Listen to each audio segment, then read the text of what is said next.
Mga kwento ng pag-ibig, kwento ng pag-asa at mga kwento ng buhay dito sa Barangay Love Stories. Love Stories. Ang wagas na pag-ibig ay walang katapusang pag-iibigan ng dalawang tao. Ngunit alam naman natin na ang lahat ay may hangganan dahil hindi habang buhay na sa atin ang ating buhay.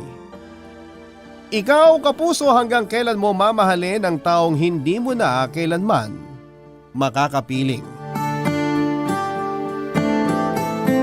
Dear Papa Dudut, magandang araw po sa inyong lahat at sa mga loyal kabarangay na nakikinig ngayon. Mangyaring itago nyo na lamang po ako sa pangalang Eddie, 67 years old at kasalukuyang nakatira sa Cebu. Nais kong ibahagi ang aking kwento bilang pag-alala sa aking pinakamamahal na asawa at upang ipabatid na rin sa lahat na totoo ang walang hanggang pag-ibig. Bata pa lamang kami noon ni Clara ay matalik na kaming magkaibigan. Bagamat maldita at suplada siya ay naging matalik kaming magkaibigan dahil halos pareho kami ng gusto. Magkasundo nga kami, lalo na kapag inaabot na kami ng gabi sa paglalaro sa ilalim ng puno ng mangga na malapit sa ilog namin at ang mga magulang naman namin ay sabay kaming napapagalitan. Yung tipong para kaming maamong tupa kapag napapagalitan pero kinabukasan ay uulit na naman. May pagkapasaway nga kaming dalawa noon dahil halos lahat na yata ng konsumisyon ay naibigay na namin sa aming mga magulang. Pero alam namin ang limitasyon namin pagdating sa katigasan ng aming ulo. Hanggang sa naging childhood sweetheart namin ang isa't isa. Hindi na nga kami mapaghiwalay noon at lagi kaming magkasama. Bata pa lamang kami noon pero alam ko sa sarili ko na siya na ang gusto kong pakasalan sa paglaki ko. Hindi nga matatawaran ang lalim ng pinagsamahan namin, Papa Dudut. Kaya naman nang tumungtong kami sa aming wastong gulang ay agad akong umakyat ng ligaw sa kanya at hindi kalaunan ay sinagot din niya ako. Kapwa naman payag ang mga magulang namin sa aming relasyon noon dahil bata pa lamang ay kilala na namin ang isa't isa. Ang palagi lamang nilang bilin sa amin noon ay huwag naming pababayaan ang aming pag-aaral at igalang at irespeto ko si Clara bilang babae na siya namang tinupad ko.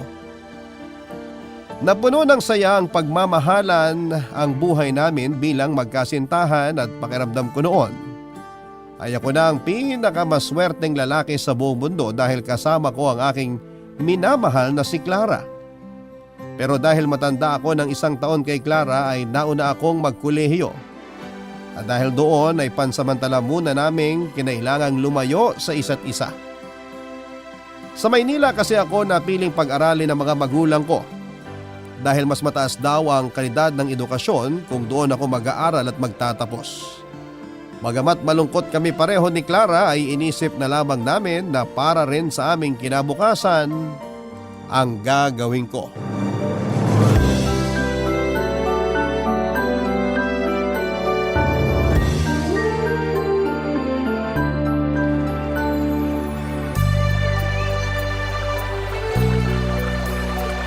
Kailan ba ang luwas mo?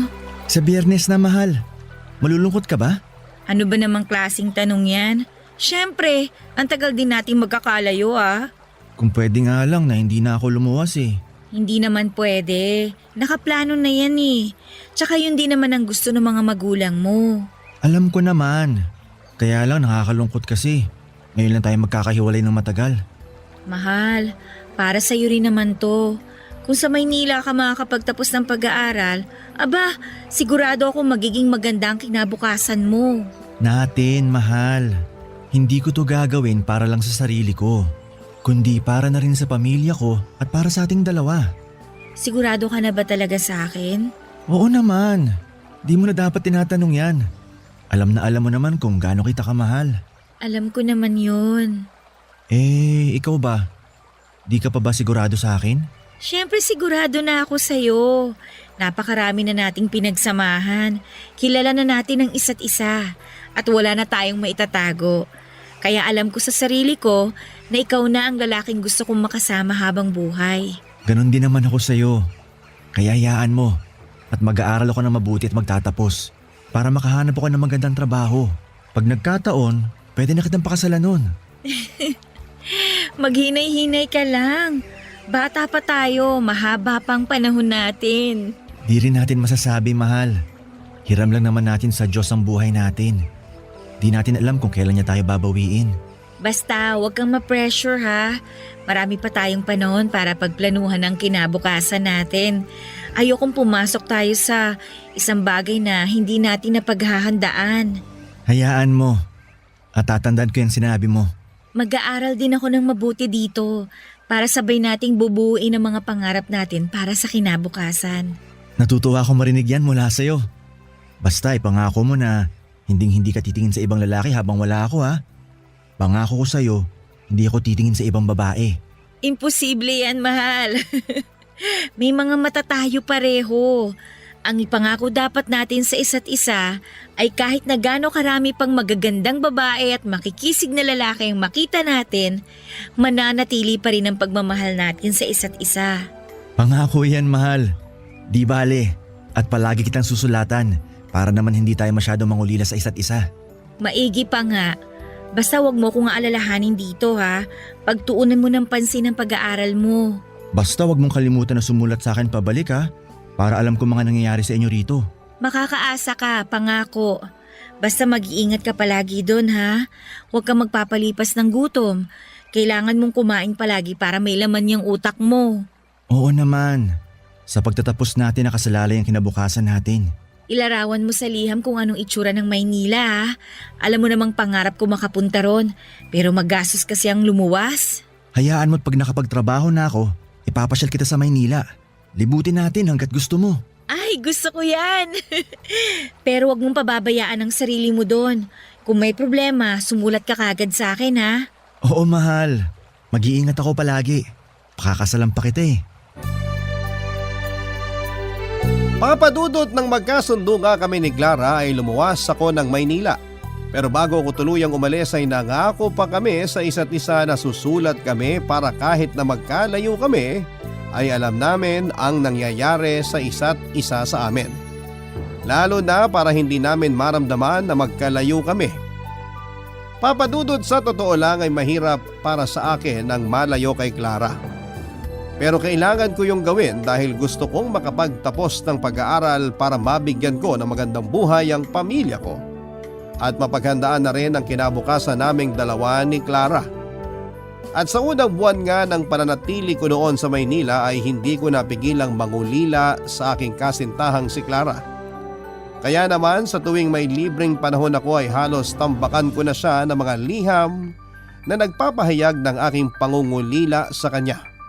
Nagdaan ang marami pang buwan na tanging liham lamang ang nagsilbi naming komunikasyon sa isa't isa.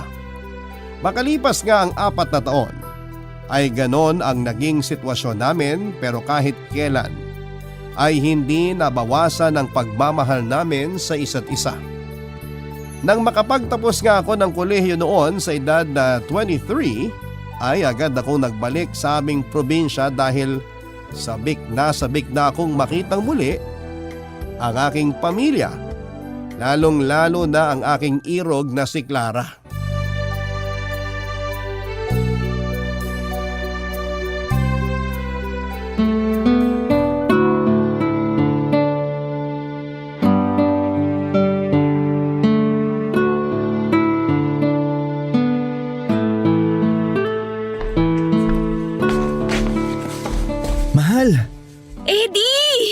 Nasabik ako ng husto na makita ka uli. Ako rin. Bakit hindi ka man lang nagpaabiso na uuwi ka pala? Sana nasalubong kita sa labas. Hindi na naman naabot sa oras ang liham ko sa'yo. Isa pa, gusto kitang sorpresahin. Nasurpresa mo nga ako. Kumusta ka naman? Inaalagaan mo ba ang sarili mo? Parang pumayat ka. Nahihirapan lang ako makatulog sa gabi. Bakit? Anong problema? Nagpatingin ka na ba sa doktor? Wala naman to. Kapag nabawi ko na yung tulog ko, sigurado babalik din dati kong sigla. Sigurado ka, mahal?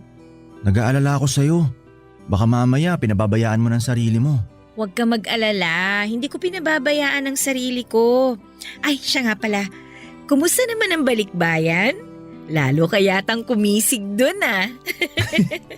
Binobola mo naman ako? Nagsasabi lang ako ng totoo.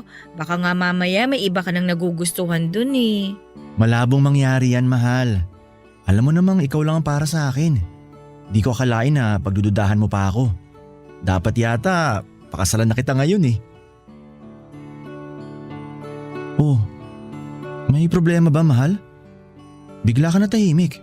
Wala, siguro ipagpaliban na muna natin ang pagpapakasal. Bata pa naman tayo eh. Hindi natin kailangan magmadali. Akala ko ba nagkasundo na tayo na magpapakasal? Umaatras ka ba? Hindi naman sa ganon. Gustong-gusto kong magpakasal sa'yo.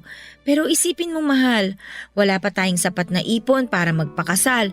Tsaka na siguro, pagpareho na tayong handa sa papasukin natin, ha? Naiintindihan ko. Pasensya na kung minamadali kita. Wala yun. Alam ko naman na gustong-gusto mo na akong pakasalan eh. Ayaw na kasi kitang pakawalan.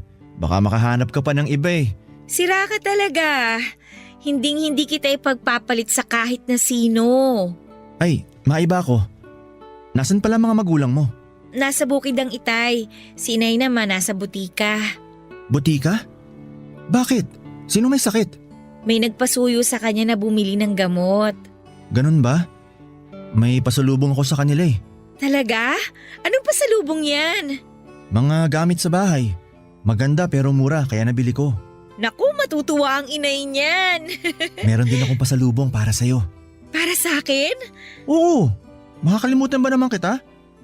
Eto, Ano naman ang laman ng maliit na kahong ito? buksan mo. Napakagandang rosaryo naman ito, mahal. Nabili ko yan sa simbahan ng Quiapo sa Maynila. Ikaw agad na naalala ko na makita ko rosaryong yan. Maraming salamat. Nagustuhan ko tong pasalubong mo sa akin. Alam ko magugustuhan mo yan. Tamang-tama at magnonobena kami mamaya. Sasabay na rin ako.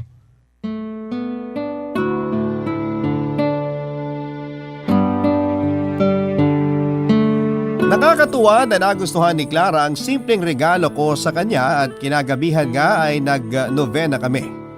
Sa 2 buwan nga ng pananatili ko sa aming probinsya ay sinulit namin ni Clara at binawi ang mga panahong hindi kami magkasama. Pero nakakalungkot lang dahil kailangan ko na naman siyang iwanan dahil natanggap ako sa trabahong napag-applyan ko noon sa Maynila. Kahit nga labag din sa loob ni Clara na magkalayo kaming muli ay hinayaan na lamang niya ako dahil ayaw niyang maging hadlang siya sa mga pangarap ko na magkaroon ng magandang buhay. Siya naman ay kailangan ding manatili sa probinsya dahil 1 taon na lamang din ay malapit na siyang magtapos ng pag-aaral. Naisip ko nga noon na dapat kong pagbutihin ang magiging trabaho ko para makaipon ng pera at mapakasalan ko na si Clara. At naging ganun nga ulit ang aming sitwasyon. Na tanging palitan lamang ng mga liham ang siyang komunikasyon namin noon.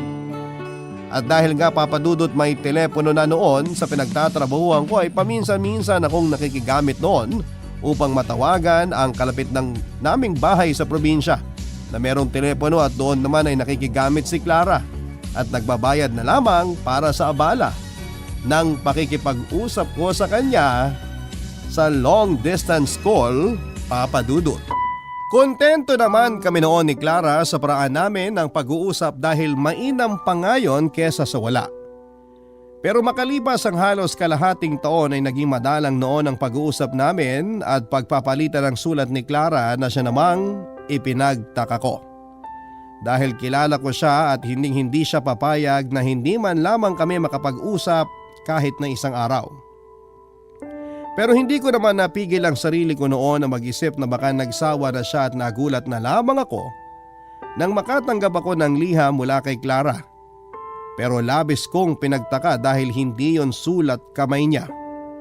Nagsimula akong kutuban ng hindi maganda noon kaya naman nang magkaroon ng pagkakataon ay agad akong umuwi ng Cebu upang maalis ang aking mga agam-agam.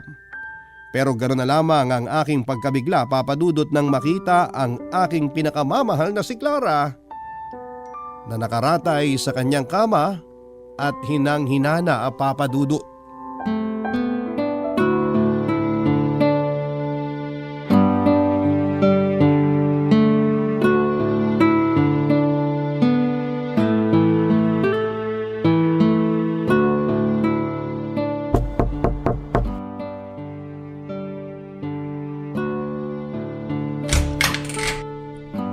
Eddie, iho! Anong ginagawa mo rito? Hindi ba dapat nasa Maynila ka at nagtatrabaho? Gusto ko lang ho sanang makita si Clara. Natanggap ko ho kasi yung huling sulat na pinadala niya. Pero nagtaka lang po ako kasi hindi ho niya sulat kamay yun eh. Halika, pumasok ka. Pasensya na hindi kita agad napapasok ha. Nabigla kasi ako sa pagdating mo. Ayos lang po. Kayo po ba nagpadala ng sulat ni Clara? Panahon na siguro para malaman mo ang totoo. Totoo? Ano pong totoo? Ipapaliwanag ko kapag nasa kwarto na tayo ni Clara. Halika, sumunod ka sa akin. Salamat po.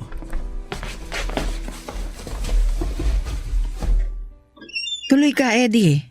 Diyos ko! Clara, mahal! Ano ho nangyari kay Clara? May stage 3 cancer daw siya, sabi ng doktor. At may namumuuring tumor malapit sa lalamunan niya. Kailan pa ho? Matagal nang may sakit si Clara. Pero ayaw niyang ipasabi sa'yo dahil ayaw niya mag-alala ka sa kanya habang nasa Maynila ka. At baka raw mapano ka. Pero karapatan ko na malaman ang mga nangyayari sa kanya. Katulad na lang ho nito. May sakit pala siya pero wala akong kaalam-alam. Sinunod ko lang ang gusto ni Clara.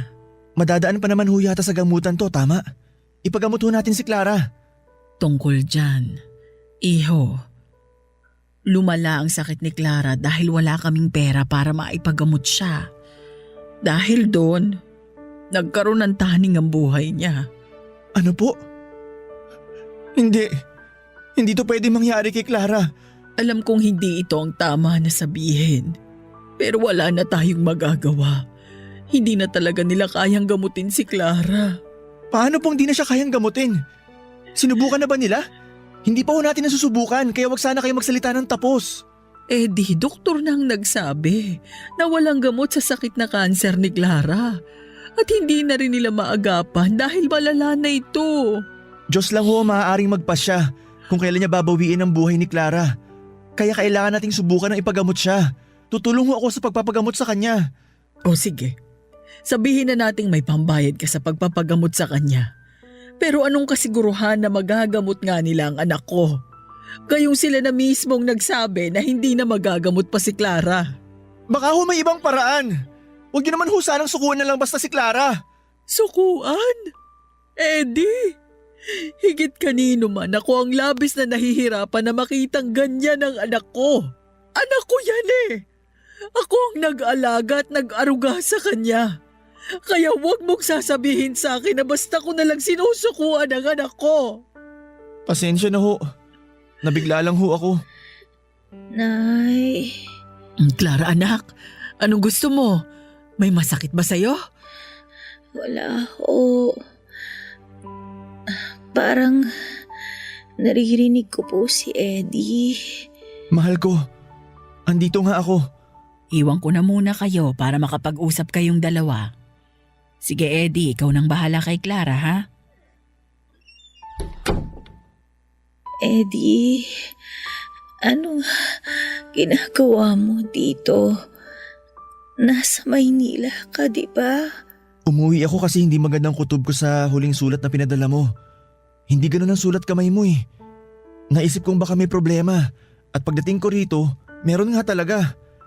Matagal ka na palang may sakit. Bakit di mo sinabi sa akin? Di sana naagapan natin. Ayokong mag-alala ka sa akin.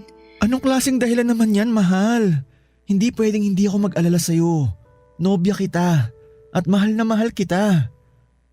Hindi ko gustong masira ang atensyon mo sa pag-aaral. Clara naman. Oo, importante ang pag-aaral ko. Pero mas importante sa akin ang kalagayan mo. Sana sinabi mo agad sa akin to. Ayokong ako ang maging balakid para maabot mo ang mga pangarap mo at magkaroon ng magandang bukas. Gusto mo bang makonsensya ako dahil ako ang naging dahilan ng pagkasira ng pag-aaral mo? Hindi naman sa ganon, mahal. Dadalhin ko hanggang mamatay ako kung sakaling hindi ka nakapagtapos at pag nagkataon hindi mo natupad ang pangarap mo. Nahihirapan na ako, Eddie. Huwag mo na sanang dagdagan pa yun.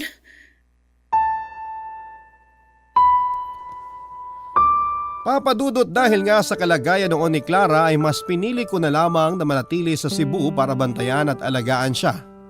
Stage 3 na ang cancer niya at paus na siyang magsalita dahil sa tumor niya sa kanyang lalamunan. At sa tuwing pinagmamasdan ko siya noon ay hindi ko maiwasang maitanong kung bakit yon nangyari sa kanya. Gayong napakabuti naman niyang tao. Napakahirap para sa akin na nakikita kong ganon ang kalagayan niya at wala man lang ako magawa upang alisin ang paghihirap niya. Ang tanging pinangahawakan ko na nga lamang noon ng mga oras na yon na nakakausap ko ng maayos si Clara. Madalas kasi kapag pinipilit nitong magsalita ay nahihirapan ito dahil sa bukol na ayon sa mga doktor ay isang malignant tumor at idagdag pa nga na nangihina na siya dahil sa stage 3 cancer nito. Pero sa kabila nga ng kanyang kalagayan ay hindi ko siya iniwanan bagkos ay mas pinaramdam ko sa kanya kung gaano ko siya kamahal at hindi siya nag-iisa sa kanyang laban.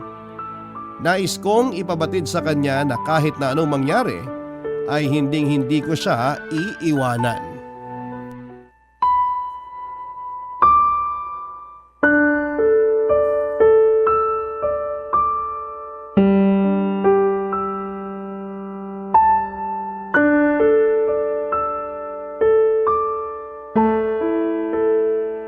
Mahal, Ano yun, mahal?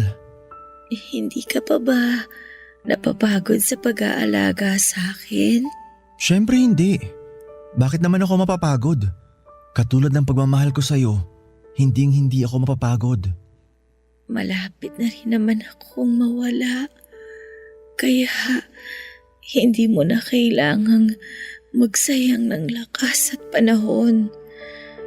May mga dapat kang pagtuunan ng pansin na mas importante kesa sa sakit ko.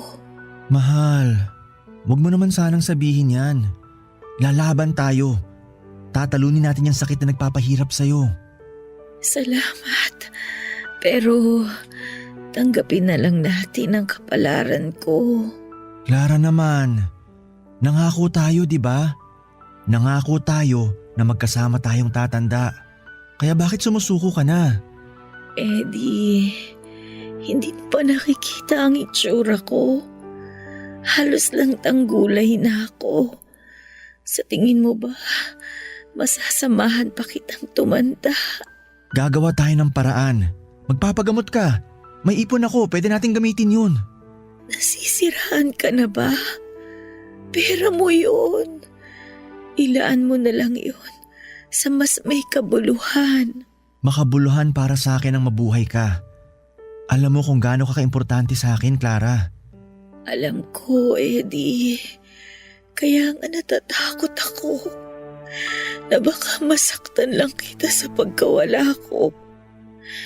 Mahal, ipangako mo sa akin na kapag nawala na ako, magpapatuloy ka sa buhay. Ikaw ang buhay ko. Paano pa ako magpapatuloy kung wala ka na? 'Di ba? Bubuo pa tayo ng sarili nating pamilya? Hindi mo ba nakikita? Wala kang kinabukasan sa akin, Eddie. Mahal, wag mo naman sabihin yan. Alam mong wala akong ibang babaeng minamahal kundi ikaw lang. Ikaw ang kinabukasan ko. Di ko nakikita ang sarili ko na hindi ikaw ang kasama. Pero may taning na ang buhay ko. Wala na tayong pag-asa na magsama ng matagal. Baka bukas makalawa, wala na ako. Utang na loob, Clara. Ganun lang ba kadali para sa iyong sabihin sa akin yan? Minumulat lang kita sa katotohanan. Hindi ko hawak ang oras at buhay ko. Baka nga mamaya lang, malagutan na ako ng hininga. Mahal naman. Asan yung Clara na positibo at matindi ang pananalig sa Diyos? Bakit parang pinanghihinaan ka ng loob? Pagod na kasi ako, mahal. Hirap na ako. Mahal, nandito lang ako. Hindi kita pababayaan. Hindi kita iiwan. Habang buhay kitang mamahalin. Ipinapangako ko sa iyo yan. Hindi, mahal. Ayokong alisin sa iyo yung karapatan mong magmahal ulit. Kahit mawala na ako, huwag mong isara ang puso mo sa bagong pag-ibig na darating sa iyo. Wala na akong ibang mamahalin kundi ikaw lang. Kaya pakiusap lang. Huwag mo naman ako ipagtabuyan ng ganito. Hindi kita pinagtatabuyan. Pero ito ang realidad natin. Hindi na tayo pwedeng magsama ng matagal. Kasi napakaiksi na lang ng oras ko.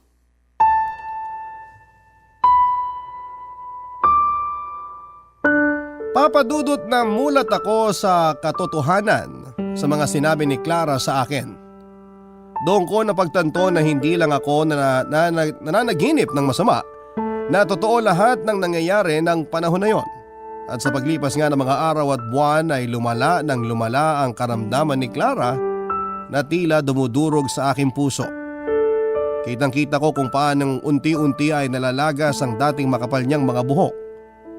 Reaksyon ng mga gamot sa kanyang katawan. Sa totoo lang, Papadudot, ay hindi ko siya kayang tignan ng mga oras na yon dahil ipinamumukha sa akin ng tadhana na wala na akong magagawa para alisin sa ganong sitwasyon ng aking minamahal. Noong ko rin naramdaman ang pakiramdam na wala akong kwenta dahil hinahayaan ko lamang siya na maghirap. Kung maaari ko lamang sanang angkinin lahat ng sakit na nararamdaman niya ay ginawa ko na. Ganon ko siya kamahal, Papadudot, na kung magagawa ko lang ay angkinin ko ang sakit para hindi na siya mahirapan pa. Naisip kong hindi bali nang ako ang mahirapan, huwag lamang siya, Papadudot. Hindi ko nga naiwasang humanga kay Clara dahil sa kabila ng kanyang karamdaman ay nanatili siyang positibo ang pananaw sa buhay. Kahit nga unti-unti na siyang nakakalbo ay hindi siya nagreklamo sa kanyang itsura. Sinabi niya rin sa akin na tanggap na niya ang kanyang kapalaran, taliwas naman sa akin. Hindi ko naiwasang questionin ang nasa itaas dahil sa pagsubok na ibinigay niya kay Clara. Pakiramdam ko ay hindi siya makatarungan dahil sa dinami-rami ng masasamang tao sa mundo ay napakabuting tao pa na tulad ni Clara ang naging biktima ng ganong sitwasyon. Isipin ko pa lamang na mawawala ng pinakamamahal ko sa akin ay para na akong pinapatay. At kung maaari lamang ay susundan ko siya hanggang sa kabilang buhay, Papadudot. Papadudot, makadiyos akong tao, pero dahil sa nangyari ay pakiramdam ko na unti-unting humihina ang pananampalataya ko sa kanya ng mga panahong yon. Nagdasal ako ng nagdasal na sana ay pagalingin niya si Clara pero hindi niya ako pinakinggan. Ngunit sadya talagang napakabuti ni Clara at hindi niya hinayaang tuluyang masira ang aking pananampalataya. Pilit niyang ipinaintindi sa akin noon na ang lahat ng ginagawa ng Diyos ay may dahilan. Pero itinanong ko sa aking sarili kung ano nga ba ang dahilan niya. Dahil nga sa matindiring pananampalataya ni Clara sa Diyos ay sinabi niya sa akin na hindi ko kailangang pagdudahan ang pagmamahal ng Diyos sa amin. Isipin ko lang daw kung paano kami nabuhay sa mundong nilikha ng Diyos. Sa paglipas pa nga ng mga araw ay ramdam ko ang unti-unting pagbigay ng lakas ni Clara. Alam ko na anumang oras ay mawawala na siya sa akin, kaya naman pinilit ko ang aking sarili na hanggang doon na lamang kami magsasama. At dahil nga sa labis kong pagmamahal sa kanya ay binuo ko na sa aking sarili ang pangakong hindi ako magmamahal ng iba kapag tuluyan na siyang binawi ng Diyos sa akin. Nang mga oras din na yon ay naisip kong gusto kong pakasalan si Clara bago siya mawala sa akin. Kaya naman nang dalawin ko siya sa kanila ay binuksan ko na ang paksa tungkol sa plano kong pakasalan siya, Papa Dudut.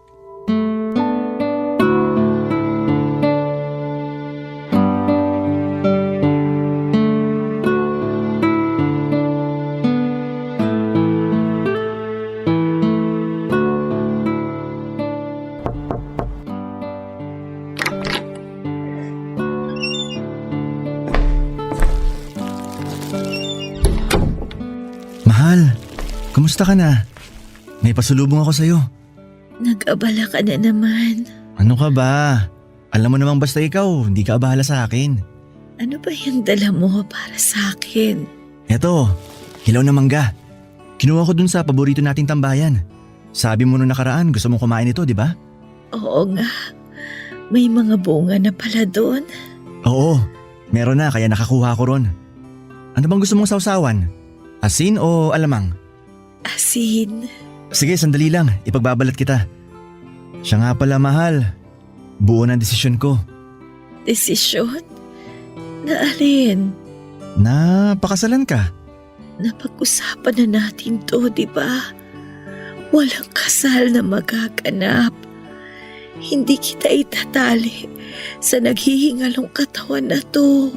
Naghihingalo o hindi, Clara, ikaw lang ang babaeng gusto kong pakasalan. Ano pa bang silbi ng pagpapakasal natin kung iiwanan lang din kita? Mahal, hanggat nandito ka sa puso ko, mananatili kang buhay para sa akin. Tinatakasan mo ang realidad.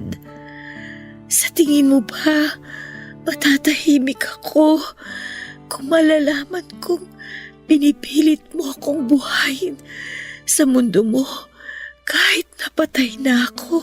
Ikaw nga, mahal, buhay ka pa pero pinapatay mo na sarili mo. Gusto ko talagang makasal tayo. Isa pa, pangarap mong ikasal ka, di ba? Gusto kong maging masaya ka bago ka tuluyang kunin sa amin. Gusto kong iparamdam sa'yo kung gaano kita kamahal. Eddie, ramdam ko kung gaano mo ko kamahal. At nagpapasalamat ako dahil kahit ganito na ako, mahal mo pa rin ako. Pagdudahan mo na lahat.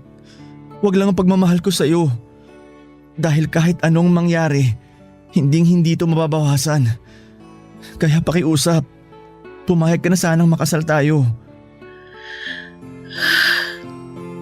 Sige, pumapayag na ako. Talaga? Maraming salamat, mahal. At dahil dyan, kailangan may singsing. Eto, isuot mo to. Teka, paano mo nabili itong singsing na to? Hindi ba nangako ko sa'yo na pakakasalan kita? Matagal ako nag-ipon para mabili ang singsing na yan. Hindi nga lang ganun kamahal pero totoong ginto yan, mahal. Kahit peke lang yan, mahal. Napatawa rin kita. Ang tagal na rin mula nung huli ko nasilayan ang mga ngiti sa labi mo. Masaya lang ako sa pagmamahal na binibigay mo sa akin. Talagang nag-abala ka pang bumili ng singsing. Oo naman. Simbolo yan ng walang hanggang pagmamahal ko sa'yo.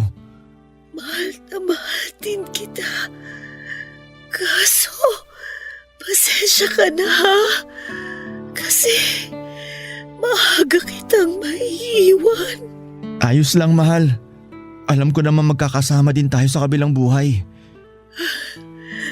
Pero, huwag kang susunod agad ha. Nakukuha mo pa talaga magbiro. Ayoko naman kasing puro sakit at lungkot ang baunin ko kapag nawala na ako. Panatag akong lilisan kung alam kong tanggap mo ng maluwag sa dibdib ang pagkawala ko. Sa totoo lang, mahirap. Ngayon pa lang para na ako nauupos na kandila. Pero pangako ko sa'yo na magpapakatatag ako. Mabuti kung ganon. Tandaan mo lagi. Ayokong ako ang maging balakid sa mga gusto mong gawin sa kinabukasan mo. Mas gusto ko na gawin mo kong inspirasyon. Matapos nga ang napakahaba naming diskusyon ni Clara ay napapayag ko rin siya na magpakasal kami, Papa Dudut. Nang sa ganoon ay habang buhay ko siyang makasama at hindi ko maramdaman na mawawala na siya sa akin. Alam kong makasarili ang desisyon kong yon dahil katumbas noon ang hindi ko pagpaparaya sa kanya. Pero tao lamang ako na labis siyang minahal. Isa pa ay gusto ko siyang pabaunan ng magandang alaala at tuparin ang pangarap niyang maikasal sa taong mahal niya na ako rin lang naman. Gusto kong baunin niya sa kabilang buhay ang tamis at saya ng pagiging mag-asawa namin kahit na sa maikling panahon lamang. Ipinabatid ko nga sa aming mga magulang ang balak naming pagpapakasal at wala ni isa sa kanila ang tumutol lalo pa at alam nila kung gaano namin kamahal ni Clara ang isa't isa. Ang sabi nila ay nais din nilang pabaunan ng masayang alaala si Clara bago ito tuluyang lumisan. 3 araw lang naman ang inabot ng aming preparasyon dahil sa bahay na lamang nila Clara ko na piling magpakasal kami. Hindi na rin naman siya makatayo para pumunta ng simbahan at doon magpakasal. Tanging malalapit lang na tao ang naging saksi sa aming kasal at isang pare. Nagpalitan nga kami ng wedding vows at sinabi ko sa kanya na siya lamang ang babaeng mamahalin ko sa habang buhay, Papa Dudut.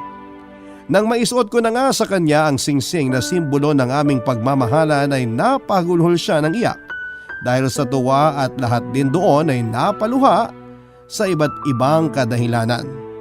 Tuwa at panghihinayang sa aming pag-iibigan na maagang tinuldukan ng panahon. Pero para sa akin ay hindi titigil ang pagmamahal ko kay Clara kahit wala na siya. Matagal na naming maikasal or matapos naming maikasal ay nagsialisa na ang ibang mga bisita upang bigyan kami ng panahon para masulit namin ni Clara ang mga natitirang sandali na kami ay magkasama. Humiga ako noon sa kanyang tabi at hinawakan ng mahigpit ang kanyang mga kamay. At sinabi niya sa akin na masaya siyang pinagbuklod kami ng Diyos, Papa Dudut.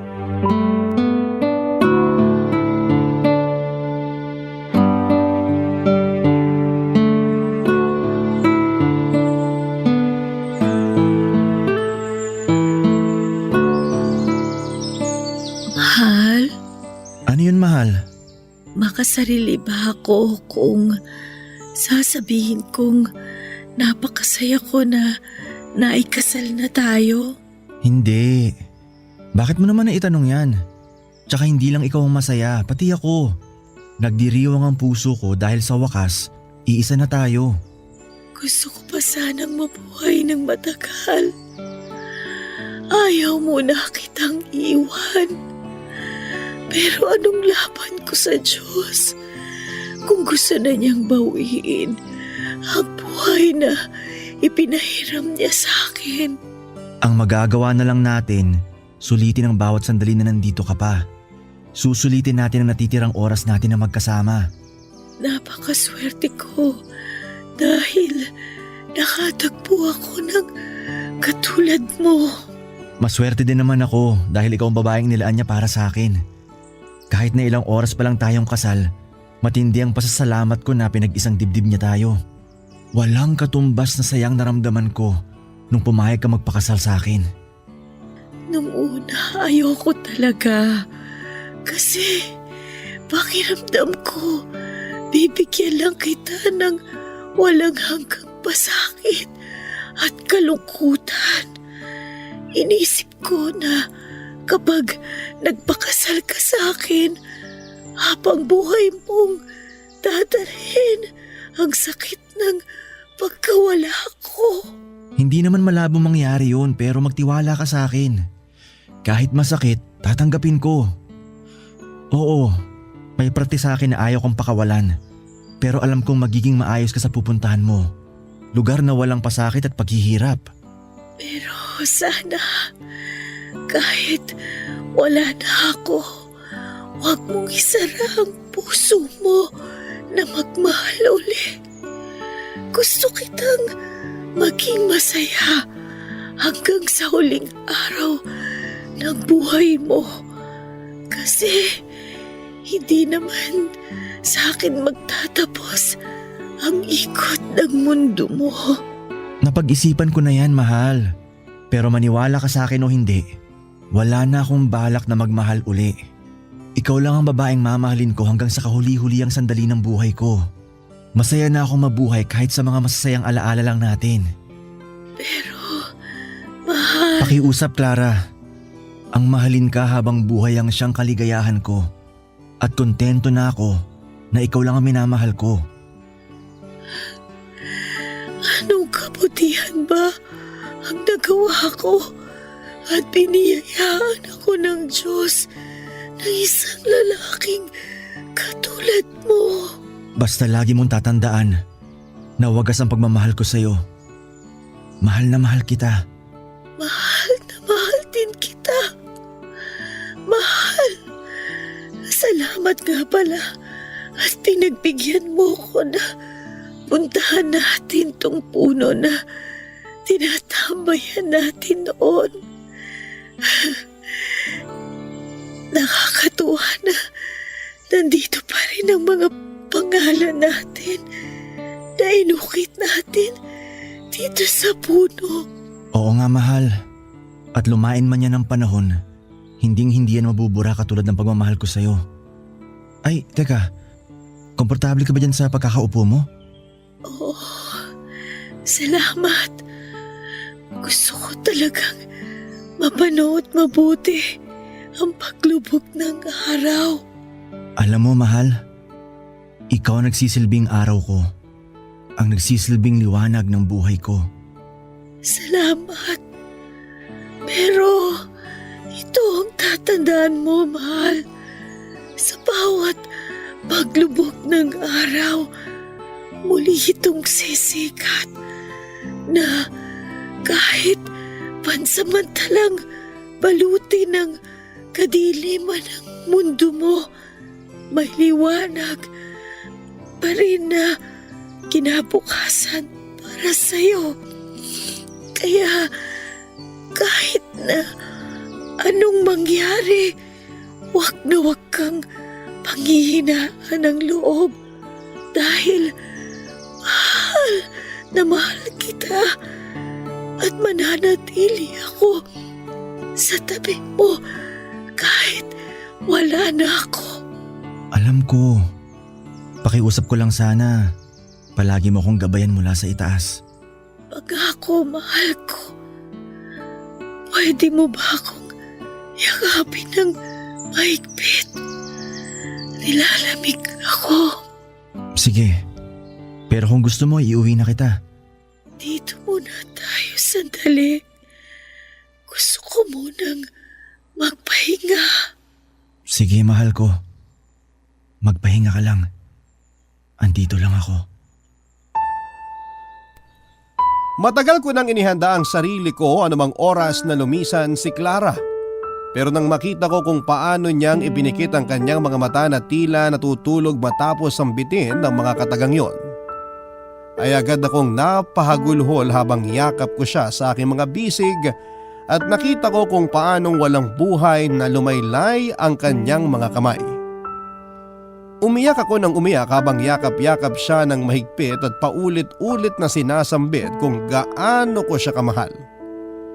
Hindi ko na nga namalaya na isang oras na pala akong ganon kung hindi pa kami sinundan ni Tita Sally at napaluha siya nang makita ang itsura ko at ang walang buhay na si Clara.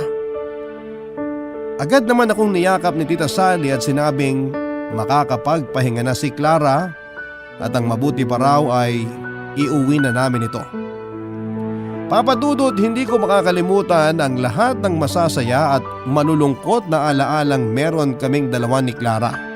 at kung gaano namin kamahal ang isa't isa at dadalhin ko yon hanggang nabubuhay ako. Sa paglipas nga ng panahon at ngayon nga na matanda na ako ay hindi ako kailanman nagmahal ng iba maliban kay Clara. Alam kong hindi siya tutol na magmahal akong muli pero hindi ko naman maaring turuan ang aking puso, gayong siya pa rin ang tinitibok nito. Bagamat tumanda ako ng walang katuwang sa buhay at walang anak ay masasabi ko namang masaya ako. Dahil nariyan ang mga pamangkin at apo ko na nagmamahal at nag-aalaga sa akin. Hindi naman ako nangulila lalo pa at pakiramdam ko ay kasama ko lagi si Clara dahil ramdam ko ang presensya niya sa paligid ko. At alam ko na balang araw ay magkakasama kaming muli sa paraiso at doon namin itutuloy ang aming wagas na pagmamahalan. Hanggang dito na lamang po at naway magsilbi po itong inspirasyon na merong wagas at walang hanggang pag-ibig. Maraming salamat kung ito man ang mapipili po ninyong basahin ngayong araw and more power sa inyong programa. Ang inyong kapuso at kabarangay,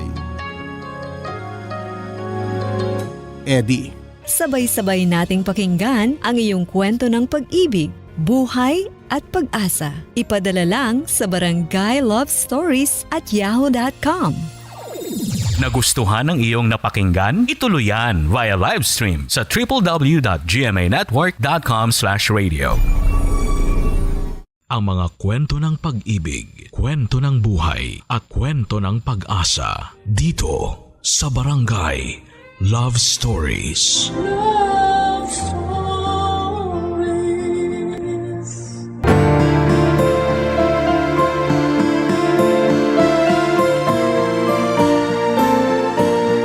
May mga taong makikilala mo na gagamitin ka lang para sa sariling kapakanan. Akala mo ay totoo ang pagtulong pero meron palang masamang binabalak. Ikaw kabarangay, nasubukan mo na bang gamitin para sa sarili nilang ikakaunlad? Dear Papa Dudut, ako nga pala si Rita, 30 years old. Rita ang pinangalan sa akin ng nanay ko dahil pinaglihiraw niya ako sa Virgin Margarita. Kaya siguro yun na rin ang naging paborito kong inumin sa tuwing nasa bar ako at nakikipagkasiyahan sa mga kaibigan ko. At Virgin Rita rin ang lagi kong ino-order sa tuwing nasa date ako. And speaking of date ay may nangyari ilang buwan na ang nakakaraan at gusto ko sanang ibahagi ito sa inyo. Lagi akong sawi sa pag-ibig. Sa aming magkakaibigan, ako na lang ang hindi pa nagkakaroon ng stable na relasyon. Ako na lang lagi ang single. Ako na lang lagi ang abay sa kasal. Hindi na nakakatuwa lalo't ako lagi ang tampulan ng mga tanong sa pamilya ko kung kailan naman ako ang susunod. Ang susunod daw na magkaroon ng asawa. Susunod na magkakaroon ng anak. Nakakarindi na ngang mapakinggan ang mga tanong na ito. Hindi na nakakatuwa ang pressure. Seryoso naman ako sa relasyon kaya lang ay minamalas lang siguro sa lalaking napipili ko. Nakailang relasyon na rin ako at hindi nag-work out ang mga yon. Nalungkot ako kasi alam ko na ginawa ko naman yung best ko. Bakit hindi yun nakita ng mga naging karelasyon ko? Isang gabi mag-isa akong nasa bar, hindi ako sinipot ng kadate ko. Mas lalo lang akong nanlumo sa sitwasyon ko hanggang sa bigla na lang akong lapitan ni Osang. Kaklase ko nung elementary. Hindi kami naging close at yon siguro ang unang beses na nagkita kami ulit, Papa Dudut. Ang alam ko ay hindi na siya nagpatuloy sa pag-aaral sa kolehiyo. Pero nung nilapitan niya ako ay talo niya pa kaming mga nakapagtapos. Ang syala ng itsura niya. Mas pinaganda pa siya lalo ng damit at alahas niya. Pwede na siyang ihilera sa mga mayayaman at mga tagapagmana.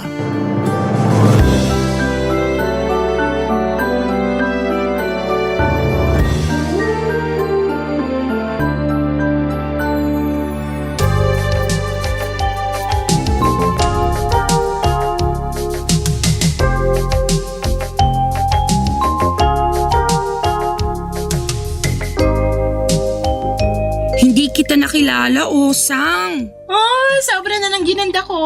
Sorry ko ang hirap humabol Joke. Ay, hindi joke yon. Totoo nga.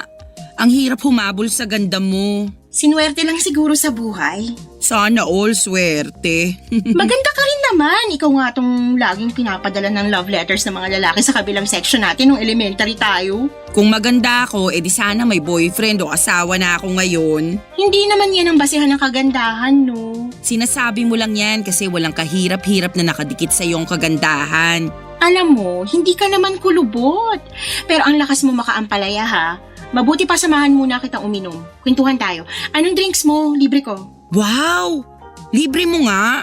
Pwede bang isama mo na yung dinner ko? Hindi pa kasi ako kumakain eh. Kahit mag-take out ka pa para sa breakfast mo, walang problema. Sobra naman kung pati almusal dadamay mo pa. Pero kung mapilit ka, bakit hindi? Bakit ka nga pala nandito? Tsaka bakit mag-isa ka lang? Hindi ako sinipot ng kadate ko. Hindi na rin nagre-reply sa chat ko. Baka na-traffic lang. Na-traffic? Nakailang palit na ng mga tao dito sa bar pero wala pa rin siya. Nalusaw na ang makeup ko. Pangatlong patong na to pero wala pa rin siya. Hayaan mo na, hindi mo deserve ang ganong lalaki. Hindi naman nakakatulong yung sinasabi mo ngayon. Alam ko, sawi pa rin ako. Ganito na siguro talaga. Magiging single na lang ako forever. Huwag mawala ng pag-asa, may darating pa. Ikaw, kumusta ka? May asawa ka na ba? Asawa? Wala no. Hoy, salamat. Nabawasan ang inggit ko sa'yo. Pero marami naghahabol sa akin. At bumalik na naman ang inggit ko. Hindi ka naman dapat mainggit sa akin, no? Pwede ka rin namang habulin ng mga lalaki katulad ko. Na all talaga hinahabol. Ano bang feminine wash mo para magaya ko, ha? Tingnan mo na, sense of humor mo palang benta na. Idagdag mo pa yung bewang mo na malahita lang sa lapad.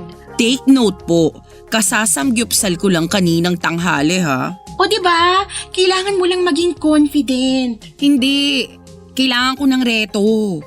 Ireto mo na ako, please. Yung mga napagpilian mong humahabol sa'yo, ibalato mo na sa akin. Ayoko nang maging single. Kukuhanan kita ng bago. Wag na yung mga tira ko. Akong bahala sa'yo. Baka pwedeng mag-request. Gusto ko sana, gwapo, tapos mayaman. Marami akong kakilala. Huwag ka mag-alala. Akong bahala. Hindi ka mababakante, girl. Ganyan na ganyan ako. Bilib na talaga ako sa feminine wash na gamit mo. Pasend ng link ha, para ma-order na yan. Ibulong ko sa'yo mamaya. Pero ngayon, kain muna tayo? Order ka lang kahit ano. Libre ko lahat, pati take out mo. Marami akong nalaman kay Osang. Madalas daw ay nasa ibang bansa siya at doon nakikipag-date. Tinanong ko kung meron siyang karelasyon pero sinabi niyang hanggang fling lamang siya dahil masyadong maraming pinagpipilian na manliligaw niya. Vocal naman ako sa pagsasabi na naiinggit ako sa kanya dahil gusto ko talagang maging ligawin din. Alam ko na mas maganda naman ako sa kanya pero mas madiskarte siya at mukhang mas ma-appeal dahil pinagkakaguluhan nga siya ng mga kalalakihan. Isang bagay na hindi ko man lang na-experience. Madalas kasi yung mga lalaki iniiwasan ako lalo na kapag gusto ko ng pag-usapan ng future. Ready na kasi akong mag-asawa. Yung aasawahin na lang ang wala. Kaya mabuti na lang at nakita ko ulit si Osang. Hindi man kami naging close noong nag-aaral pa lamang kami pero after ng pagkikitang yon ay naging malapit na kami sa isa't isa. Inasahan kong meron talaga siyang irereto at nagkatotoo naman. Tinawagan niya ako at sinabing meron daw siyang irereto sa akin. Timothy daw ang pangalan. Mayaman at single. Tagilid lang ako sa edad dahil 50 anyos na siya. Pero nakumbinsi ako ni Osang na maganda ang ganong edad dahil seryoso na raw at hindi palikero. Doon ako naniwala. Binigyan pa ako ni Osang ng damit at sapatos. Sinama niya ako sa kondo niya at nalula ako sa mga gamit niya. Ultimo rice cooker niya alam kong hindi ko afford. Sinama niya ako sa kwarto niya para makahiram na ako ng damit at sapatos. Pagkatapos noon ay inayusan din niya ako at nang mapaharap ako sa salamin ay nabigla ako sa itsura ko. Ang ganda ko pala kapag naaayusan. Nang matapos kami sa pag-aayos ay nagmadali na rin kaming pumunta sa bar kung saan namin kikitain si Timothy.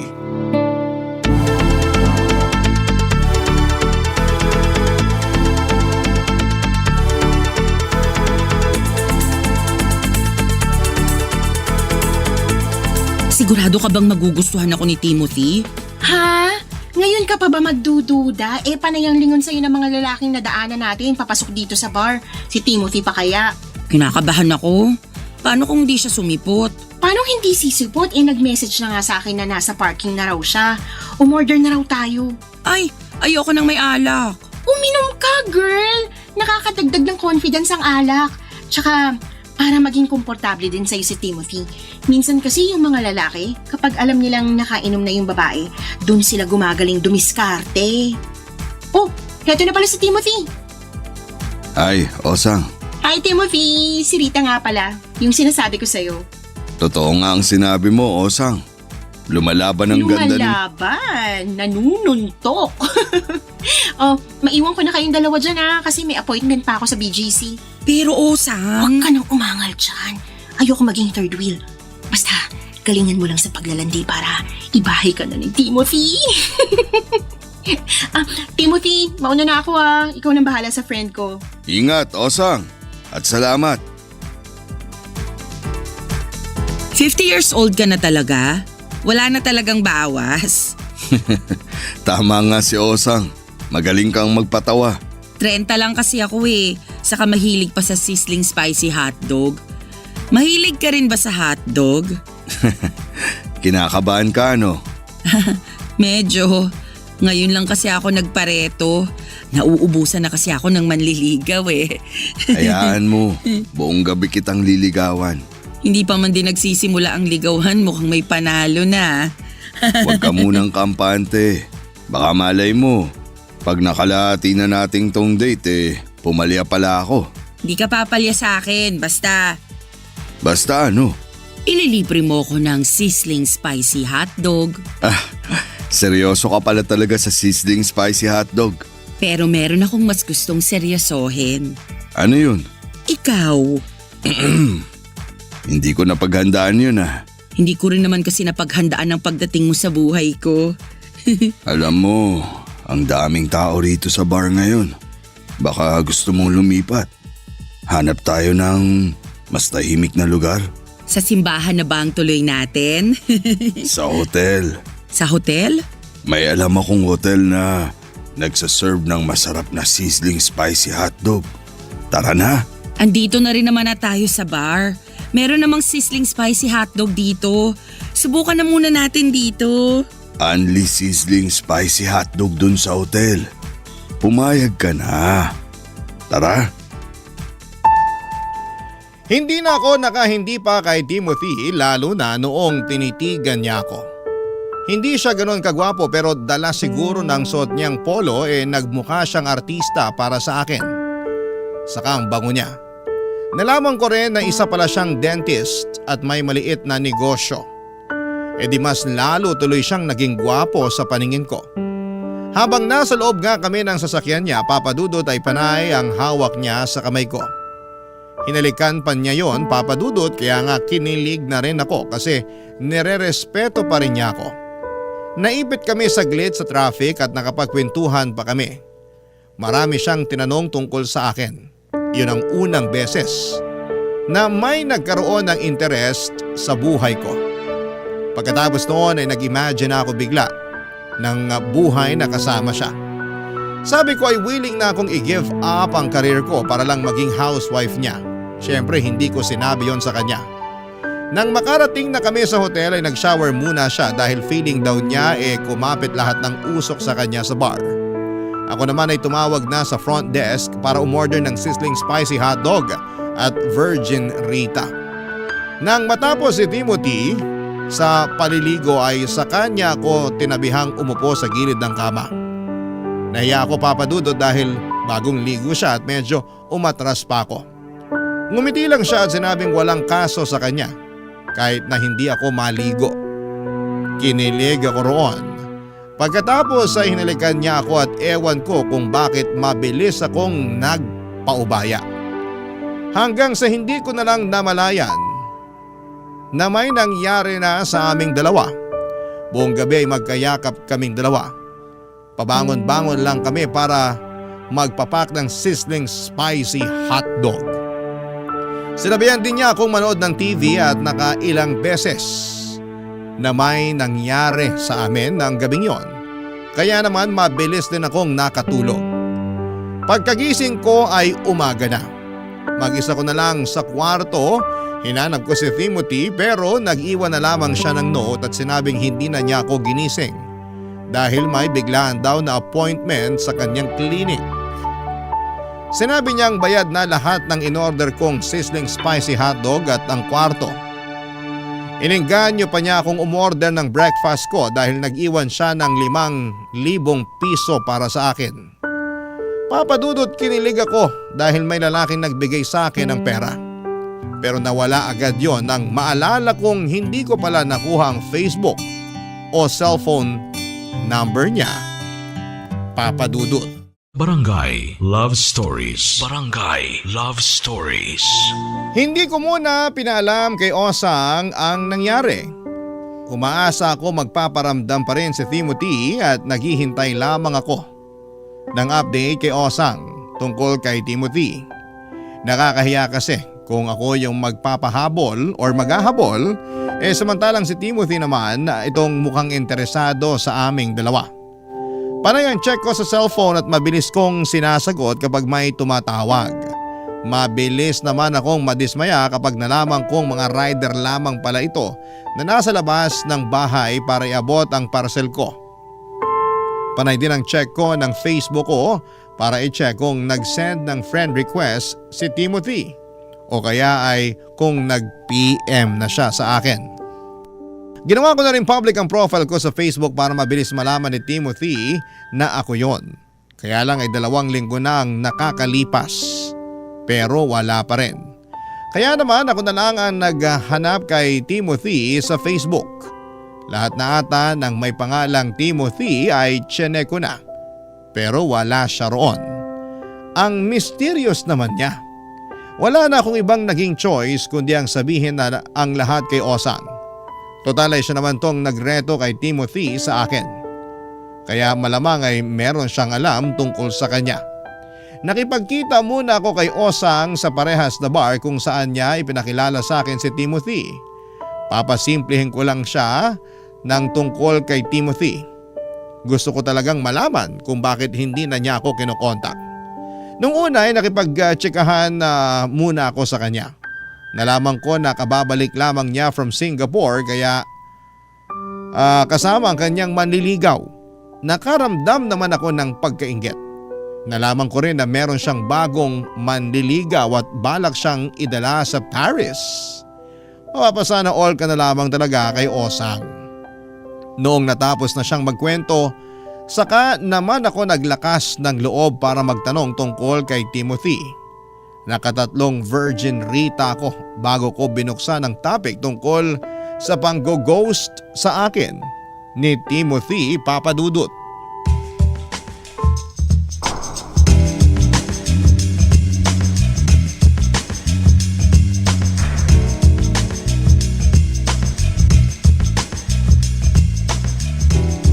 Hayaan mo, kapag natuloy ang pagpunta namin sa Paris ng manliligaw ko, may pasalubong ka sa akin na bag.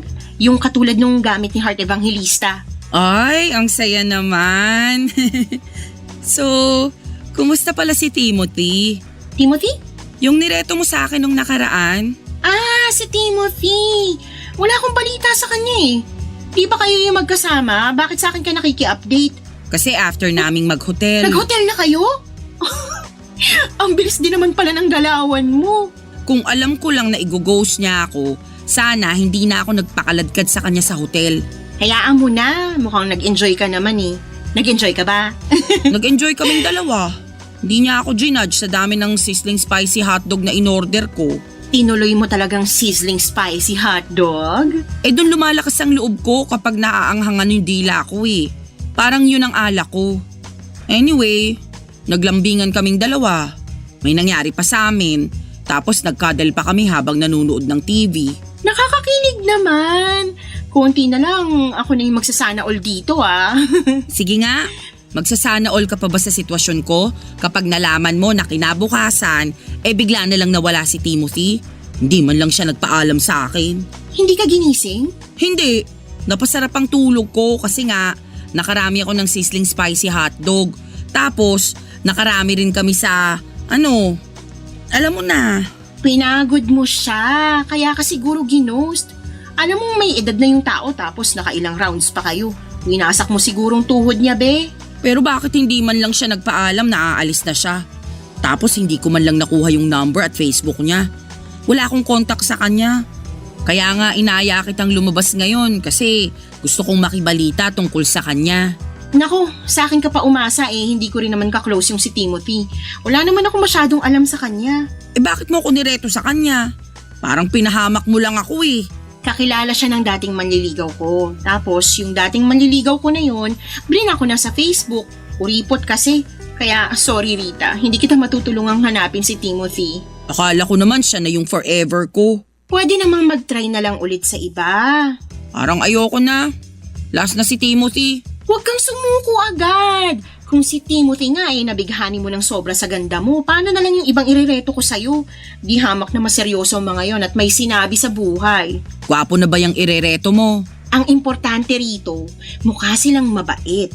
Ewan ko, parang di mag-work ang reto sa akin. So, G ka ba sa irereto ko sa'yo? Kukunin ko ng number niya at sisiguraduhin kong mas maayos to kaysa kay Timothy. Hindi na ako i-ghost niyan ha? Hindi na. Ililibre kaya niya ako ng sizzling spicy hotdog. Baka punuin pa niya ng hotdog at sili ang ref mo. Husband material na tong next. Sure ako.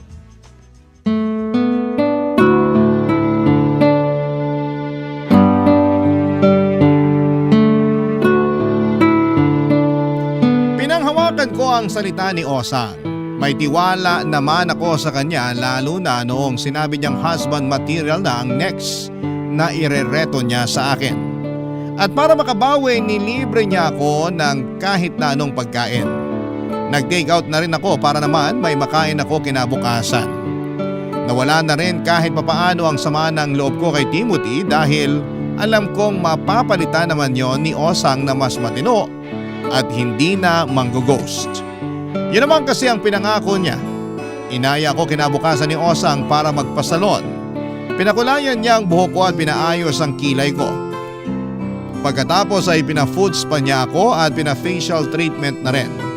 Nilibre niya ako para ma-relax ako at mawala na ng tuluyan si Timothy sa isipan ko. Effective naman yun lalo na nung nakita ko kung gaano ako kaganda. Malamang kapag nakita ulit ako ni Timothy ay babalakin pa niyang i-check-in ako. Siyempre hindi na ako papayag noon. Naka-move on ako sa kanya at ready na ako sa next. Makalipas nga ang ilang araw, nagbalik ako sa kondo ni Osang. Muli niya akong pinahiram ng maisusuot. Nasabi ko kasi sa kanya na wala talaga akong masyadong damit panlabas. Naintindihan naman niya at nakaramdam pa siya ng awa sa akin. Binigyan na rin niya ako ng mga napaglumaan niya. Masaya akong tinanggap ang mga yon at malaki talaga ang pasasalamat kung nag-cruise muli ang landas namin ni Osang. Dahil sa kanya ay umayos ang tingin ko sa sarili ko. Hindi ko na dinadown ang sarili ko at nabawasan na ang inggit na nararamdaman ko sa ibang tao. At nung sumapit na ang araw ng pagkikita namin ng bagong nireto sa akin ni Osang, halos hindi na ako mapakali.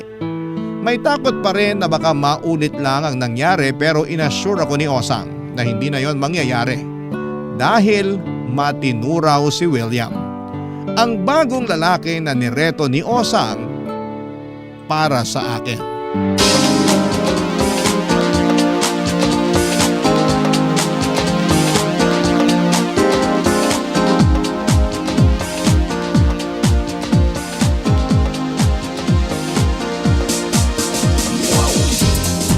Uy, halata ang kaba sa'yo Relax ka lang kasi. Ang hirap mag-relax, lalo kapag na-trauma ka sa dating kadate mo. Iba na nga to.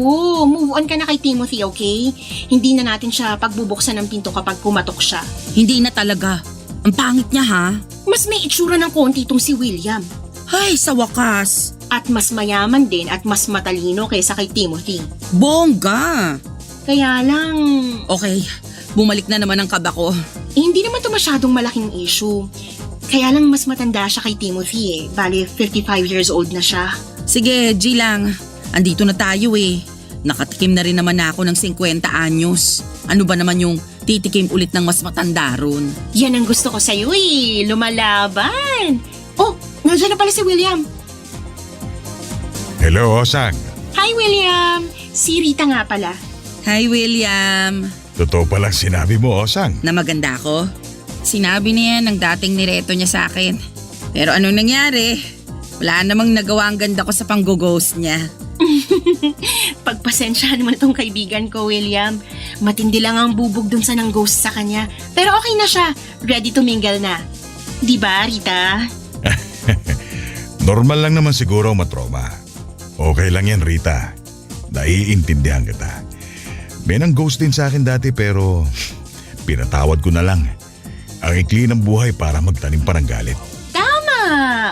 Kaya ikaw, Rita, wag mo nang diligan pa ang galit mo, ha? Para hindi na lumago. Maiksi ang buhay. Mas papaiksiin mo pa ang buhay mo kapag sasayangin mo lang tong si William. Sorry, William ha.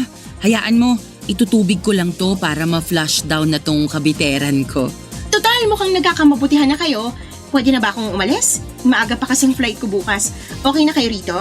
Okay na okay. Ingatan mong kaibigan ko, William, ha? Mamahalin ang ganda niyan. Rita, tsikahin mo na lang ako pagbalik ko ng Pinas, ha? Bye and enjoy! Balita ko, mahilig ka raw sa sizzling spicy hotdog, sabi ni Osang. Pass na muna ako sa sizzling spicy hotdog. May hindi ako magandang experience dyan. Iba na lang ang papapakin ko. Kahit anong gusto mo, ibibigay ko sa'yo. Magsabi ka lang. Parang gusto ko naman ngayon ng sizzling spicy sisig. Mahilig ka sa sizzling, ha? Nagsisizzle din kasi ang alindog ko. Charot! Naniniwala naman ako. Nasa malayo pa lang ako kanina para ka nang nag-aapoy sa pagiging hot. Kayo talagang mga 50 anyos pataas na mga lalaki. Bihasa na kayo sa pangbobola. Hindi ako nang bobola. Ina-appreciate ko lang ang ganda mo. Masama ba yun?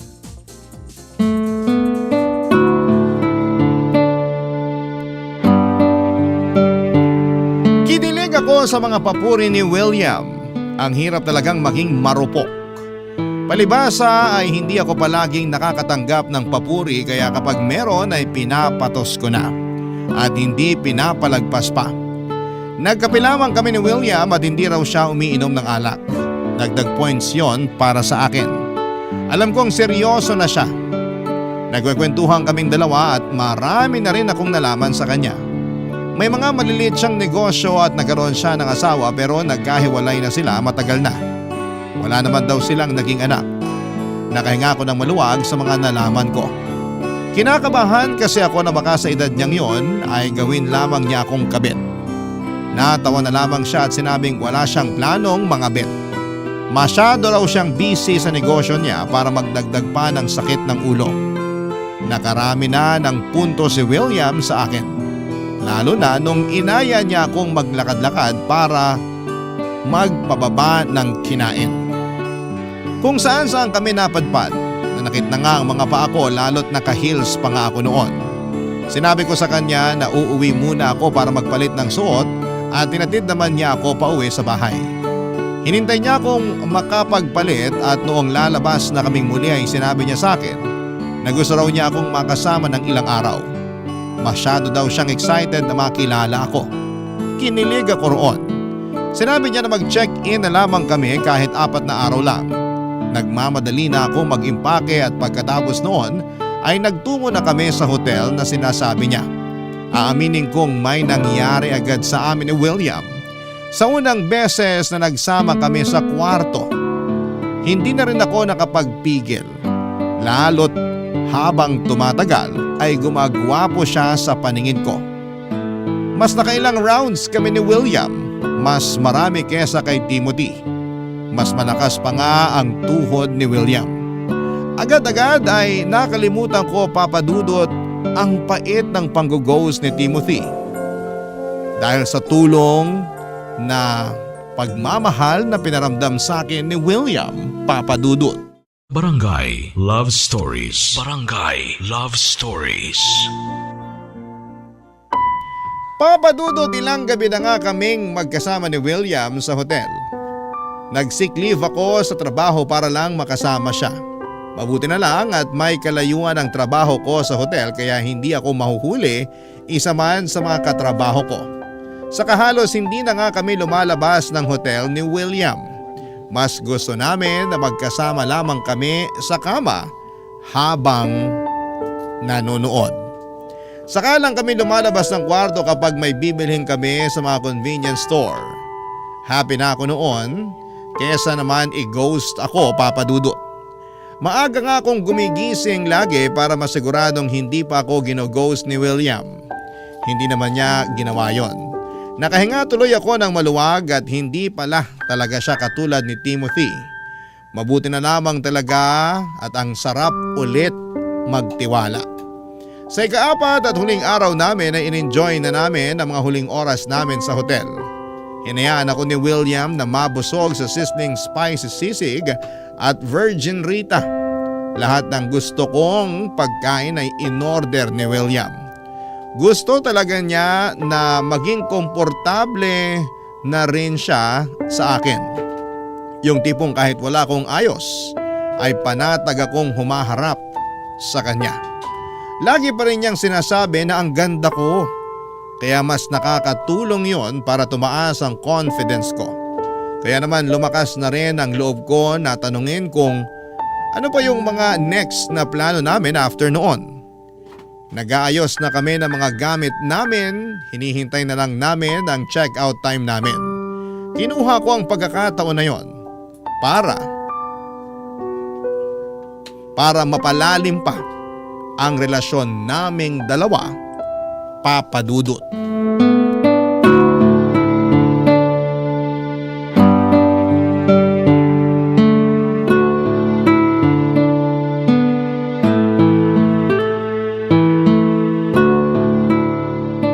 Nakita mo ba yung bagong post ni Osang sa Facebook? Wala akong Facebook eh. Ano ba yan? Sige, kahit mag-texta na lang tayo. Okay lang naman. Masipag naman akong mag-text. Ano bang meron sa post ni Osang? Nasa Paris siya ngayon, di ba?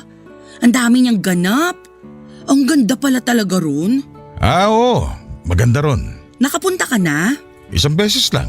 Uy, isama mo naman ako next time. Ipasyal mo naman ako ron. Pero syempre, mahal nga naman doon. Masyado lang akong ambisyosa. Kahit sa La Union na lang tayo mamasyal, okay na ako ron.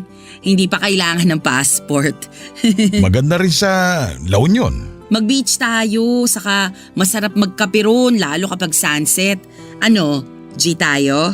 Nako, hindi kasi ako mahilig sa beach eh. Sa bundok kaya? Gusto mo mag-Baguio? Masarap magyakapan doon kasi malamig. Magkape tayo ron habang nagyayakapan. Umay na ako sa Baguio eh. Lagi kami ron pag may mga seminar. Sama mo naman ako kapag may seminar ka ulit doon, ha? Para ako naman yung maka-experience ng umay sa Baguio. Tapos na ba yung pag-eempake mo? Konti na lang, yung nasa banyo na lang. Kunin mo na para matapos na.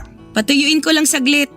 Panty lang naman yung nilaban ko, saka mahaba pa naman ang oras bagong check-out time natin. Kwentuhan muna tayo. Bala ko sanang umalis before ang check-out natin eh. Sayang naman. Hintayin na lang natin hanggang check-out, ha. Sayang naman kung hindi natin masusulit tong binayad mo rito sa hotel. Umay na rin kasi ako sa hotel. Paano naman ako? Bihira ako makaranas mag-hotel. Pagbigyan mo na ako, please. Sige na nga. Yay! Alam mo, may magandang hotel akong nakita. Shala yun, pero alam kong afford mo. Baka pwedeng next time dun tayo. Send ko sa'yo yung link. Next time? Oo, kapag nagkita ulit tayo. Sige. Tignan natin. O kaya, magstay na lang tayo sa bahay mo. Para mas makilala pa kita. Saka mas tipid, di ba? Tapusin mo na yung ine-empake mo. Mabilis lang ang oras. Alam mo, nakakahalata na ako sa'yo. Ano naman nakahalata mo? Parang wala ka namang ganang magplano ng mga next nating gagawin eh. Para saan pa? Anong para saan pa? Alam mo, tapusin mo na talaga yung pag-iimpake mo. Kailangan ko na talagang umalis. Eto ang tip mo. Dinagdagan ko pa ng 1K yan, ha? Tip? Para sa 4 na araw natin na magkasama. Bakit mo ko bibigyan ng tip sa date natin? Hindi klaro sa itong setup natin. Anong setup? Kaya naman pala ang lakas ng loob mo magplano na next natin gagawin. Ay, binayaran ko ang manager mo si Osang para mailabas ka ng ilang araw. Hindi ko manager si Osang. Kaibigan ko siya. Sabi mo eh. O ano na? Kukunin mo ba tong tip o hindi?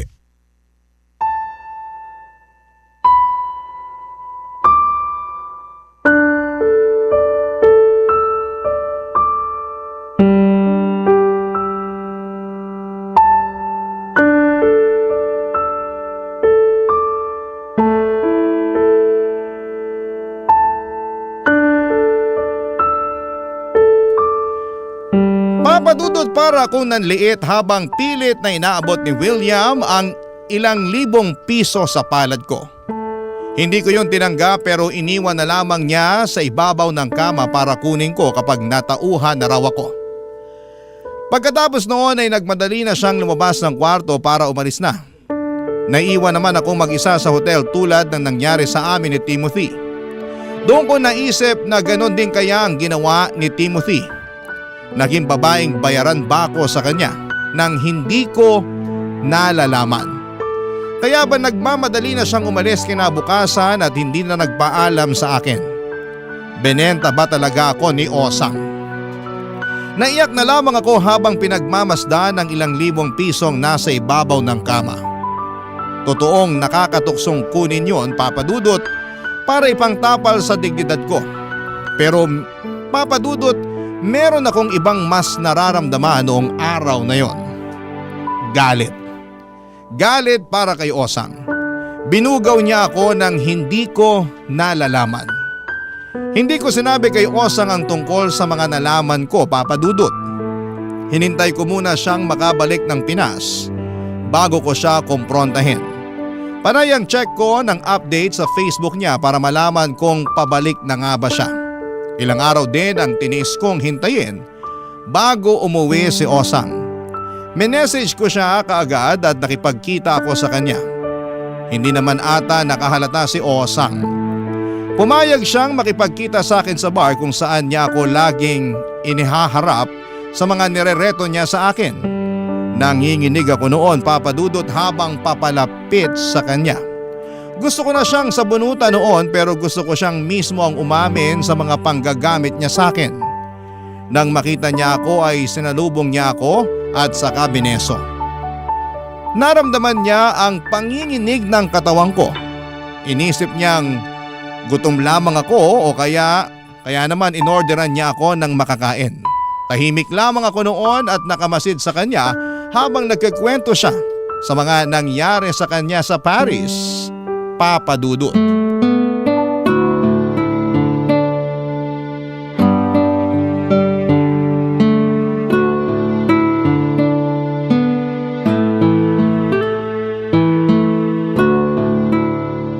Ay, gusto ko na nga mag-TNT sa Paris. Ang ganda kasi talaga at feeling ko rin papalaga mga outfit ko. Pasensya na pala kung hindi kita nabilan ng baga. Nagmamadali na kasi kaming umuwi nung manliligaw ko. May mga hahabulin pa raw siyang meeting sa work. Sana all may manliligaw. Hindi ba nag-workout yung sa inyo ni William? Hindi eh. Hindi. Sayang. Pero hayaan mo, marami pang isda sa karagatan. Makakabingwit din tayo ng pang sushi mo. Ready ka na ba sa next na irereto ko? Irereto? O ibubugaw? Haha? Anong sinasabi mo dyan? Inamin sa akin ni William na binugaw mo ko sa kanya. Ginawa mo akong babaeng bayaran. Isa kang bugaw. Well, yeah. At proud ka pa? Sa itong pinagkakakitaan ko eh. Pati ba kay Timothy binugaw mo ko sa kanya? Nakakainis kasi yung si Timothy. Sabi ko naman sa kanya, wag aalis agad nang hindi nagpapaalam sa'yo para hindi sumama ang loob mo. Wala nang mas magpapasama pa ng loob ko sa ginawa mo ngayon sa akin. Pero Nag-enjoy ka naman, diba? Tsaka nag-promise sila na magbibigay sila sa'yo ng tip. Pati nga sa pagkain, tiba-tiba ka eh. Lahat ng maaanghang sa menu, in-order mo, girl. Binenta mo ko, Osang. Mali yun. Kung gusto mo, kunin mo ang kalahati ng binayad sa akin ni na Timothy at William para fair. Anong fair dun? Binenta mo ko, Osang. Binenta mo ko nang hindi ko alam. Nakikinig ka ba? Kasi alam kong hindi ka papayag. Talaga? Kalimutan na lang natin ang nakaraan. Magsimula ulit tayo. Ang kapal naman ang mukha mo para maisip na may masisimulan pa ulit tayong bago. Hindi mo kasi alam kung gaano kalaki ang kitaan sa ganitong kalakaran eh. Kung papayag ka maging manager ako. Wow! Makinig ka muna. Alam kong hindi maganda tong simula natin, kaya pwede pa natin tong ayusin. Wala nang aayusin, Osang. Sinira mo na lahat. Lagi ka nagsasana all sa buhay ko, di ba? Ayaw mo bang sila naman ang magsana all sa buhay mo? Di ba dati nakwento mo na sawa ka na sa trabaho mo? Wala akong sinasabing ganyan. Baka nga inassume ko lang yon, pero girl naman, mukha kang haggard nung una kitang nakita. Tapos nung nadiligan ka na ng mga customer at inabutan ka pa ng tip, ang ganda mo na kaya bigla. Saan papunta ang usapan na to, Osang? Ang gusto ko lang puntuhin, baka gusto mong ituloy na to. May kadate ka na, may pera ka pa. Hindi ganito ang klase ng date na gusto ko. Sa simula aayawan mo talaga, pero kapag naranasan mo na kung paano gastosan ng mga lalaki, ang sarap kaya sa pakiramdam. Baka ikaw lang. Oh, come on, Rita. Huwag mong sabihin sa akin na hindi ka nag-enjoy habang naglulustay sa'yo ng pera sina Timothy at William. Hindi makatarungan tong ginawa mo sa akin. Hindi mo sinagot ang tanong ko. Huwag na tayo magplastikan. Ako lang to, Rita. Pwede ka magpakatotoo. Ang saya, di ba? Asawa ang hanap ko, Osang. At pwede mo yung mahanap sa trabahong to. Basta masipag ka lang mag-book at malay mo, isang araw, may mapaibig ka. Kung alam mo lang kung ilang prosti nang naging housewife ngayon dahil sa trabaho na to. Mayamang housewife ha? Ikaw din. Pag-isipan mo.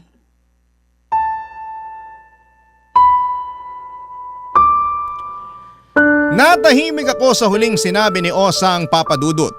Totoo nga kaya na pwede ko ring ma-experience na maging housewife kung sa dadaanan ko ang pagpoprosti. Napansin ni Osang ang pagdadalawang isip ko at kinuha niya ang oportunidad na yon, kaya mas gagawin niya ang lahat para makumbinsi ako. Nilabas niya ang tablet niya at ipinakita niya ang iba't ibang mga prosti na nagkaroon na ng asawa dahil sa trabaho nila. Nagsana all ulit ako. Nainggit akong muli, higit sa pera gusto ko talagang makapag-asawa. Nahirapan akong maghanap ng mapapangasawa nung una pero pwede palang maging posible yon basta tsatsagain ko ang pagpoprosti. Lalo nga at malaki ang bayad dito. Di hamak na mas malaki kesa sa sinasahod ko. Hawak ko pa ang oras ko. Magagamit ko rin ang pera na yon para magpaganda. Mas lalo ako magkakaroon ng chance para makilala ang forever ko. Hindi ako umiimik kay Osang noon. Tinatansya ko pa rin ang magiging desisyon ko. Maya-maya ay dumating ang bagong kadate ni Osang. Sinundo na siya para mag-staycation daw sa Tagaytay. Nagsana all na naman ako. Bago umalis si Osang ay binulungan niya ako at sinabing hihintay niya ang sagot ko dahil meron na raw siyang bagong irereto sa akin at malaki ang bayad. Porsyento na lang daw ang ibibigay ko sa kanya. Doon ako mas lalong naguluhan. Lalo na noong inabutan niya ako ng ilang libong piso at saka nagmamadali na siyang umalis para sa bagong kadate niya. Naiwan ako mag-isa sa bar at pinag-iisipan ang susunod kong hakbang. Ano ba sa tingin ninyo ang dapat kong gawin? Sana ay magawa ninyo akong tulungan sa problemang kinakaharap ko sa ngayon. Maraming salamat po sa lahat ng bumubuo ng inyong #1 radio station. Hanggang sa muli, ang inyong kapuso at kabarangay forever, Rita. Barangay Love Stories. Barangay Love Stories. Nalilito pa rin sa life ang ating kabarangay. Ano kaya ang maipapayo mo sa kanya? Ibahagi mo yan sa ating comment section para mabasa rin niya. Nagustuhan ng iyong napakinggan? Ituloy yan via live stream sa www.gmanetwork.com/radio. Barangay LS Mega Manila 97.1. Forever.